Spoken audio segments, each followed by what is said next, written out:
What's up guys, welcome back to my channel, and if you're new here then welcome to our little corner of the internet. Today we're watching a video titled What It's Actually Like to Be Lost at Sea, and I think this is from the channel Weird History. I wanted to watch this video because we've watched a few videos, like survival videos of people getting lost at the sea, and they've survived pretty long, so I don't know, I just find it intriguing. Let's see what this video is about. Getting lost at sea may sound like an outdated concern in our modern world, but it isn't just for the explorers of old. Today, if you have a boat and some bad luck, you can be one of the unfortunate souls who drifted off into the ocean, miraculously surviving to share their stories to the world, or simply disappearing forever without a trace. So, today we're calling all hands on deck as we tell the tales of people who were lost at sea. But before we get lost in the sauce, why don't you find that subscribe button? Then swim on down to the comments and let us know what other nautical narratives you want to hear about. For now, don't rock the boat. Okay, so these are stories of people that got lost at the sea. I'm probably gonna know at least, or we're probably gonna know at least some of these because we've watched some videos, right? The ARA San Juan was a submarine belonging to the Argentinian Navy. During a routine patrol off the Argentinian coast, the San Juan and all 44 crew members on board disappeared without a trace. Here's what we know. Shortly after the craft went under, a sound like an explosion was heard in the water. Oh, that scared me so much because I have the earphones on and it sounded like it came from outside.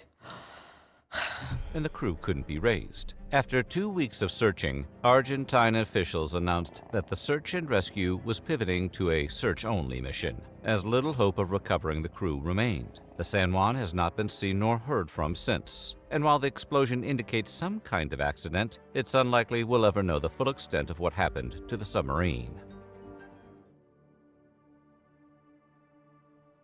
A remote island getaway always sounds like the perfect idea, until you start throwing the word stranded around. But that is precisely what happened to 3 men who found themselves stranded on the island of Fanatic in April of 2016. The men took off from Pham in the Federated States of Micronesia on April 4th, 2018, and were bound for an island on Waino, but they never made it. A search and rescue team set out right away to find the unfortunate sailors and eventually discovered a message on the beach spelling out "Help" with leaves. The leaves belonged to the 3 friends, whose boat capsized only a few hours after setting off. The men were forced to swim for miles and eventually ended up on the island of Fanatic, 4 nautical miles away from where they started. Wow. They waited 3 days before search and rescue teams eventually discovered the message and took them back home to safety. Well, 3 days is okay. It's okay, but the swimming part is crazy. That must be so scary. This also reminds me of a game that I used to play that's called Stranded, and you basically get stranded on an island and you just have to survive. Austin Stefanos and Perry Cohen were avid sailing enthusiasts in the prime of their lives. The pair were experienced fishermen and would regularly take their boat out on the water, checking in with their families multiple times throughout. However, on July 23, 2015, the boys decided on a trip to the Bahamas in a 19-foot, single-engine 1978 Seacraft. They were last seen buying fuel for the boat. Soon after, thunderstorms began to cause high winds and big waves. The empty boat was found capsized 2 days later, minus the 2 boys. Stefanos and Cohen were never found. Wow. In 1981, naval architect Stephen Callahan designed his own schooner named the Napoleon Solo. His dream was to take the boat across the Atlantic on a journey that would take him to Bermuda and Cornwall, England, before arriving in Penzance for the Transat 650 single-handed sailing race. After stopping for repairs in La Coruña, Callahan continued his journey down the coast of Spain, where he struck an unknown object under the water. Callahan's boat took on damage, and he was forced to abandon ship with a 6-foot inflatable life raft, only able to secure a few provisions from the sinking ship before departing. Callahan survived on the raft for a whopping 76 days, surviving shark attacks, poor weather, equipment malfunction, and an extreme sunburn. Probably. He was finally spotted by some fishermen off the island of Marie Galante in the Caribbean. He would go on to write a book about his ordeals called Adrift, 76 Days Lost at Sea. Computer scientist Jim Gray had a rough year. I actually haven't heard of any of these yet, but the ones that I've heard have been like 160 days at sea, you know, things that you would not believe. Mother had recently passed away, and, being a competent sailor, he disappeared.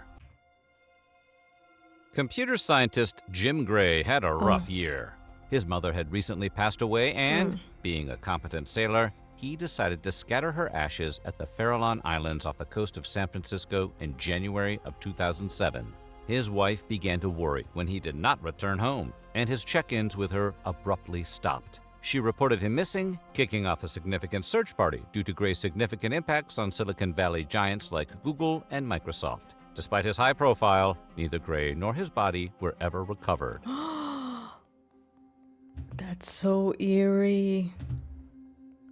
When That's you think of the scary. word adventurer, your mind should immediately go to Bill Tillman, dubbed the greatest adventure sailor of the 20th century. He seems like, judging from the photo, he seems like a great guy. Go to Bill Tillman, dubbed the greatest adventure sailor of the 20th century. He just has like kind eyes, you When know? he wasn't climbing the tallest and most dangerous mountains in the world, he was winning distinguished military awards for bravery in both world wars. And in 1977, at the ripe old age of 80, he set his sights on climbing Smith Island. He joined the crew of a 80 years old? boat, dubbed the En Avant, and set off on what would be his last great adventure. The En Avant made its way to Rio de Janeiro before setting off through the Falkland Islands, where the boat and her crew of about a half dozen men disappeared without a trace. And that's it? That's the end of the story? That's crazy. In October of 2010, three teenage cousins, Philo, Samuel Palesa, and Edward Nassau, set out on what should have been a quick trip to some neighboring islands. Instead, their tiny boat was whisked away to sea, possibly due to a failing motor. For 50 days, the three young sailors were lost in the Pacific Ocean. They were able to survive thanks to a small cache of coconuts they had brought on board, and an unfortunate seagull, which had landed on their boat. When they were able, they caught rainwater to drink. They were ultimately found 800 miles away by a fishing boat near Fiji. The boys were escorted back home by the Navy, shaky and sunburnt, but alive to tell the tale. That really reminds me of the story of the boys that got stuck in an island for like a year or something, and they started growing their own animals and, you know, growing their own plants, and that was a really cool story. Amanda Thorns and her father, Willie Thorns, set out on a day of sailing with their friend and accomplished sailor Dennis White back in 2010. Not long after, their 45-foot yacht was pounded by a storm in the unforgiving Atlantic waters, with waves knocking them back and forth. Captain Willie Thorns was thrown overboard and unable to be rescued as his helpless daughter watched him get washed away. Oh, that's She and White were horrifying. eventually able to repair the mast and fashion a makeshift sail out of a dinghy, and stayed alive for 15 days before some lucky winds propelled them to safety. They later relayed their tragic tale to Matt Lauer on the Today Show. That's heart-wrenching. Andrew McCauley was an Australian adventurer who challenged himself to make the first solo journey across the sea in a kayak. His boat was outfitted with enough tech to allow him to make the over 1,000-mile trip. However, something went wrong about halfway across, and McCauley issued a mayday. His sunken kayak was recovered, but there was no sign of McCauley. A surviving memory stick contained videos detailing some of McCauley's final thoughts as his situation worsened, including one where he muses whether he may have bitten off more than he can chew. Richard Van Pham is a sailor who made some Oh, wow. It would be interesting to see those videos, but eerie. unfortunate decisions in 2002. He wanted to sail from Long Beach to Catalina Island off the coast of California, a roughly 30-mile trip. However, a sudden storm destroyed his ship's mast, causing him to drift far away from Catalina Island. Pham had no family who would have been looking for him. He had not submitted a float plan, and his boat, the Sea Breeze, did not have a working radio. All the conditions had been met for Pham to become completely lost at sea. For over 3 months, Pham drifted, surviving on fish, turtles, seagulls, and rainwater. Finally, a drug hunting plane found Pham adrift and rescued him from his battered and beaten boat. He was 40 pounds lighter, but otherwise no worse for wear. I don't think I could survive on a boat. Or maybe I could, I don't know, but I don't know if I would have the survival skills necessary to be able to like catch fish or turtles and eat them without like dying of salmonella.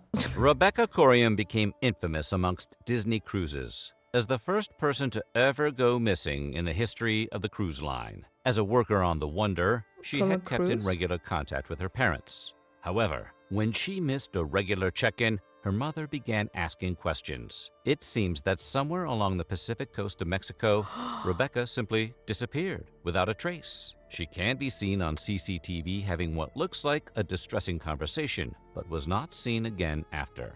Her disappearance has spawned many rumors and demands for closure from her parents, who have criticized Disney's handling of the disappearance. The incident is still under investigation, as several details of the mystery have not been revealed to the public. What? Don't they have like cameras on every corner to know what happened? I mean, obviously they would have noticed if the boat is moving, if another boat came and picked her up. Either she fell or something else, but A fisherman from Kiribati got lost in the Pacific with his brother-in-law when their 15-foot boat ran out of gas. The two were meant to have a 2-hour fishing trip, but ended up falling asleep on the boat overnight, waking up to an empty gas tank and nothing but ocean surrounding them. The brother-in-law succumbed to dehydration, but a lucky last-minute rainstorm allowed the fisherman to stock up on drinkable water and stay alive just a bit longer. When all seemed lost, he heard a mysterious bumping on the hull of his boat that shook him out of his slumber. When he looked for the cause, he saw a shark underneath the boat, whom he credits with saving his life. Without the shark waking him at the exact moment, he never would have noticed the stern of a ship in the distance. He was able to flag them down and was eventually rescued, thanks to the crew's efforts and one helpful shark. Jose Salvador Alvarenga went on an ill-fated fishing trip with his friend Ezequiel Cordoba in 2012. A terrible storm was said to have pushed the boat far out to why is the title Man-Eater? sea, forcing the men to survive on what they could, mainly sea turtles, fish, and birds. Eventually, Cordoba succumbed to the harsh conditions, but not before begging Alvarenga to bring his body back to his mother. However, after several days of existing on the same boat with a rotting corpse, Alvarenga was forced to push the body overboard. After 348 days lost at sea, nearly an entire year, Alvarenga was rescued. His ordeal was not yet over, however, as Cordoba's family would eventually sue Alvarenga for $1 million, claiming he ate their son in order to survive. Alvarenga denies that any cannibalism took place, but in fairness, that's exactly what a cannibal would say. So what do you think? How long do you think you could survive lost at sea? Let I very much doubt that they ate rotten human flesh. us know in the comments below. And while you're at it, check out some of these other videos from our weird history. Well, that was eerie. Most of those were just eerie. I think the ones where people just disappear and never to be found again and nobody knows what has happened are the most scary ones. The last one is also so gruesome. That's one story that we did watch like fully, and it's incredible how long they survived. But I really doubt that he ate his friend. Like, I really, really doubt it. Either way, guys, thank you so much for joining me for this video. I really hope you liked it. Please leave a like, subscribe if you haven't yet, and I'll see you guys in the next video.